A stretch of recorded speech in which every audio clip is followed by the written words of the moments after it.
छोटी सी कहानी बदल सकती है जिंदगानी। आइए सुनते हैं एक कहानी जिसका शीर्षक है इच्छा पूर्ति वृक्ष। एक घने जंगल में एक इच्छा पूर्ति वृक्ष था। उसके नीचे बैठकर कोई भी इच्छा करने से वह तुरंत पूरी हो जाती थी। यह बात बहुत कम लोग जानते थे, क्योंकि उस घने जंगल में जाने की कोई हिम्मत ही नहीं करता था। एक बार संयोग से एक थका हुआ व्यापारी उस वृक्ष के नीचे आराम करने के लिए बैठ गया। उसे पता ही नहीं चला कि कब उसकी नींद लग गई। जागते ही उसे बहुत भूख लगी। उसने आसपास देखकर सोचा, काश कुछ खाने को मिल जाए। तत्काल स्वादिष्ट पकवानों से भरी थाली हवा में तैरती हुई उसके सामने आ गई। व्यापारी ने भरपेट खाना खाया और भूख शांत होने के बाद सोचने लगा, काश कुछ पीने को मिल जाए। तत्काल उसके सामने हवा में तैरते हुए अनेक शरबत आ गए। शरबत पीने के बाद वह आराम से बैठकर सोचने लगा, कहीं मैं सपना तो नहीं देख रहा हूँ। हवा में से खाना पानी प्रकट होते पहले कभी नहीं देखा, नहीं सुना। ज़रूर इस पेड़ पर कोई भूत रहता है जो मुझे खिला पिलाकर बाद में मुझे खा लेगा।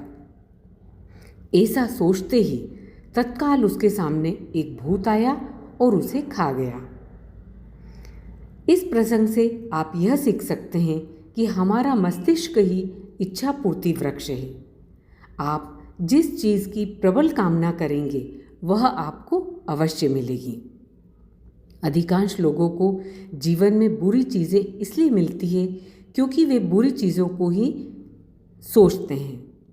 इंसान ज़्यादातर समय सोचता है, कहीं बारिश में भीगने से मैं बीमार न हो जाऊं, और वह बीमार हो जाता है।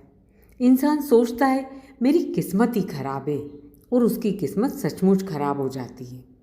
इस तरह आप देखेंगे कि आपका अवचेतन मन इच्छा पूर्ति वृक्ष की तरह आपकी इच्छाओं को ईमानदारी से पूर्ण करता है। इसलिए आपको अपने मस्तिष्क में विचारों को सावधानी से प्रवेश करने की अनुमति देनी चाहिए। यदि गलत विचार अंदर आ जाएंगे तो गलत परिणाम मिलेंगे। विचारों पर काबू रखना ही अपने जीवन पर काबू रखने का रहस्य है। आपके जीवन विचारों से ही स्वर्ग बनता है या नरक। उसकी बदौलत ही आपका जीवन सुखमय या दुखमय बनता है। विचार जादूगर की तरह होते हैं, जिन्हें बदलकर आप अपना जीवन बदल सकते हैं। इसलिए सदा सकारात्मक सोच रखें। सदैव प्रसन्न रहिए। जो प्राप्त है पर्याप्त है। धन्यवाद।